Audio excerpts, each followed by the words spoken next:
हम आपको कह रहे हैं बहाने मत बनाओ, भगवत भाव में नहीं। अरे मौसी के घर गए, 2 दिन के लिए गए थे, तीसरे दिन क्यों नहीं आए लौट के? बच्चों ने रोक लिया, वहां रुक गए। घूमने गए थे बाहर, 5 दिन के लिए गए थे, 1 हफ्ता क्यों लगा? क्या 2 दिन में बच्चे रोने लगे, हमको रुक जाने दो। तो ऐसी जगहों पे आप जब बहाने बना के रुक सकते हो, भगवत कथा में क्यों आपका बहाना चल जाता है कि जाना है? एक बार फ्लाइट छोड़ के तो देखो ठाकुर जी के लिए, एक बार ट्रेन छोड़ के देखो ठाकुर जी के लिए। अरे कैसे कैसे वैष्णव आते हैं वृंदावन में, वो जबरदस्ती समय लगाते हैं मंदिरों में। क्यों?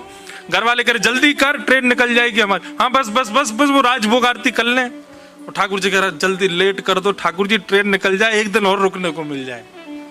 समझो ऐसी भावना जिसकी है ना, जो केवल और केवल इसके बहाने ढूंढता है कि मैं कैसे और रुकूं, वो ठाकुर जी का स्वीकारी भक्त है, वो हरिप्रिय है।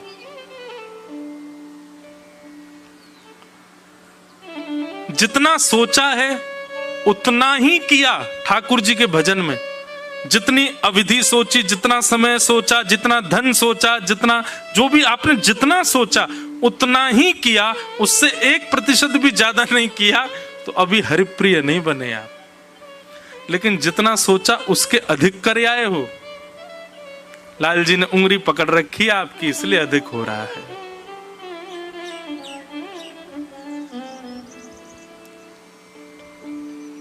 कई लोग इसमें मुझे भी कह सकते हैं तो महाराज जी 4 ही दिन की कथा क्यों कर रहे हो, 5 दिन की कर दो ना आप।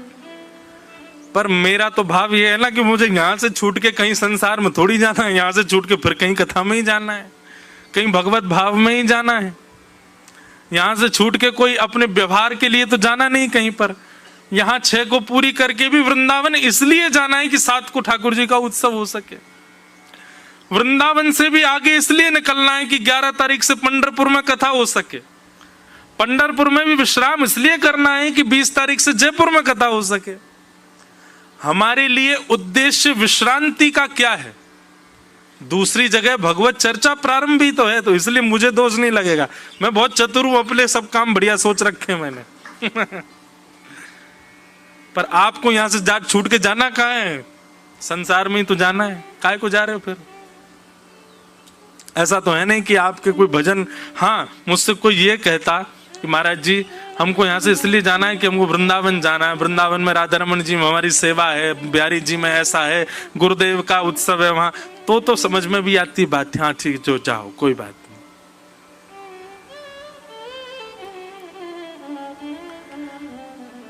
हमको विदेश से 6 अगस्त को आना था लौट करके,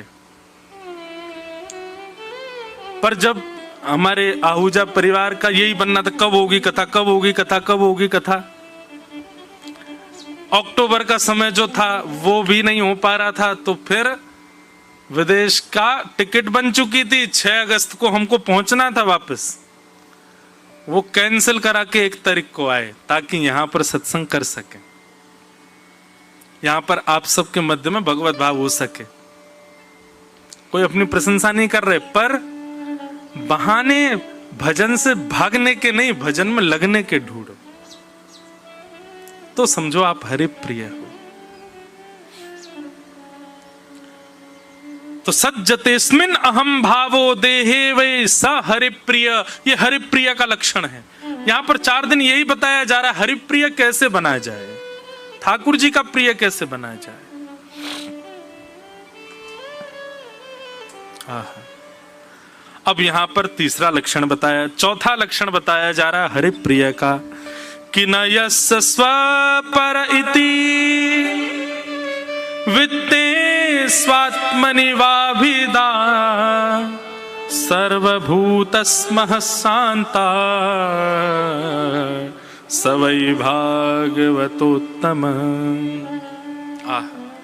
कठिन है पर अच्छा है।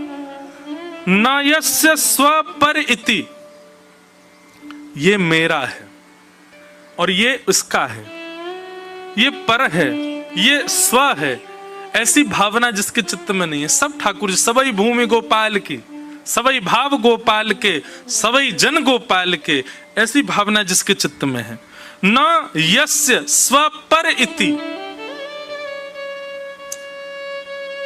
पराई और अपनी की भावना जिसके चित्त में नहीं है वो हरिप्रिय है, जो सबको ठाकुर जी का भाव मानता है। कोई अत्यंत दोषी व्यक्ति है, संसार उसके आपके पास आकर के निंदा कर रहा है, ये तो बड़ा बेकार है, ये तो ऐसा है, ये तो वैसा है। आपकी दृष्टि में उसकी निंदा सुनते हुए भी जब आप उसको देखो तो देखते समय यही भाव आ रहा है कि ये भी बनाया तो राधारमण जी नहीं है, भले ही वो अत्यंत दोष युक्त है तो ठाकुर जी के द्वारा निर्मित। ठाकुर जी ने संसार की किसी भूमिका को कराने के लिए इसका निर्माण किया है। जब आप संसारी व्यक्ति को देखते हैं, वो व्यसन भी करता है, मांस भक्षण भी करता है, अत्यंत दूषित व्यक्ति है, आपका स्वरूप है ना ऐसा होना चाहिए कि उसमें भी ये भाव तो रखो, कोई बात नहीं, ये ठाकुर जी का नहीं हुआ, लेकिन संसार भी तो ठाकुर जी ने बनाया है, उस संसार का कोई काम इससे करवाना होगा, इसलिए ठाकुर जी ने इसको भेजा है। उसमें भी दोष बुद्धि मत रखो। हाँ ठीक है, वो गलत तो है ही, उसका संग मत करो, पर उसमें दोष बुद्धि मत रखो। कहां तक कहें भैया, अगर आप पूर्ण हरिप्रिय बन गए ना, कोई धुआं उड़ा रहा है तो दूर से देखने में आपको वो भी ऐसे लगे ये भी गोपाल जी ने बनाया है। इसको शायद इसलिए ठाकुर जी ने बनाया होगा कि ये व्यसन करके और व्यसन करने के बाद में दूसरे लोगों को किसी ना किसी भाव से ये सिखा सके कि भाई व्यसन करने से देखो मेरी ये स्थिति हो गई, तुम मत करना। कई लोगों का निर्माण ठाकुर जी इसलिए करते हैं कि उनसे दूसरों को शिक्षा मिले। कई लोगों को आप देखेंगे उनके जीवन में भयानक कष्ट आ जाता है और कुछ भी करते हैं उससे कष्ट, वो कई बार ठाकुर जी किसी किसी का जन्म करते ही इसी भाव से, जीवन बनाते ही इसी भाव से कि वो दूसरों को ही समझा सके, तुम ऐसा मत कर देना, तुमने ऐसा किया तो फिर पछताओगे, भोगोगे। संसार में कोई भी व्यक्ति ऐसे ही नहीं आया है, ठाकुर जी ने सबको किसी ना किसी भाव से भेजा है। मुझे, आपको, हम सबको अपने प्रेम के लिए भेजा है। तो हमारे इतर जो लोग हैं, जो संसारी हैं, उनको ठाकुर जी ने संसार भी तो चलाना है ना, उसके लिए भेजा है।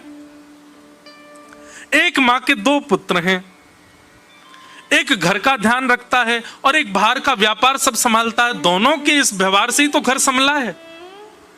ऐसे ही भगवान के हम सब पुत्र हैं, हम सबको तो ठाकुर जी ने अपने प्रेम के लिए बनाया है, पर संसारी लोग जो हैं उनका निर्माण ठाकुर जी ने इसलिए किया संसार भी तो चले। व्यसन भोग करना भी तो, इससे भी तो कोई पापजन्य व्यक्ति दूसरों को, अगर आप ये सोचो, अगर कोई पाप नहीं करता तो हम वैष्णवों को कैसे पता चले कि ये पाप है, ये नहीं करना है? किसी ने किया, उसी से तो हमको पता चला। ठाकुर जी ने उससे इसीलिए करवाया ताकि हमको पता चले, तो मतलब उसका भी कार्य निरर्थक नहीं है, ठाकुर जी करवा रहे हैं उससे भी। ऐसी दृष्टि हो जाएगी तो आपको किसी में दोष ही नहीं दिखेगा। हर व्यक्ति की क्रिया आपको ऐसी लगेगी कि ये ठाकुर जी ने मुझे समझाने के लिए ऐसा करवाया है, यह भी दोष इसका नहीं है, ठाकुर जी इससे करवा रहे हैं। हरिप्रिय बनना इतना सामान्य साधारण नहीं है, बड़ा कठिन है, लेकिन कोई बन जाए तो है।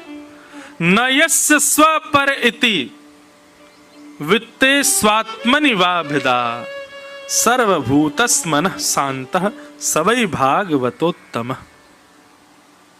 उत्तम भागवत का लक्षण है पराया और अपने के भाव नहीं रखता है, सब में सम बुद्धि रखता है, सब ठाकुर जी का है इसी भाव से रखता है। ये हरिप्रिय का उत्तम भागवत का लक्षण है। इस प्रकार के ये उत्तम भागवत के लक्षण यहां पर बताए गए हैं। इनका पालन जो करे वो श्रेष्ठ है। तो इस प्रकार उत्तम भागवतों के लक्षण बताए गए हैं। आगे राजा निमि ने दूसरा प्रश्न किया, तीसरा प्रश्न किया। अभी तक कितने प्रश्न हो गए? 1 2 3। पहला प्रश्न भागवत धर्म क्या है, दूसरा प्रश्न भगवान का प्रिय कौन है, और तीसरा प्रश्न अब राजा निमि क्या कर रहे हैं कि परस्य विष्णोरिशस्य परस्य विष्णोरिशस्य मायिनी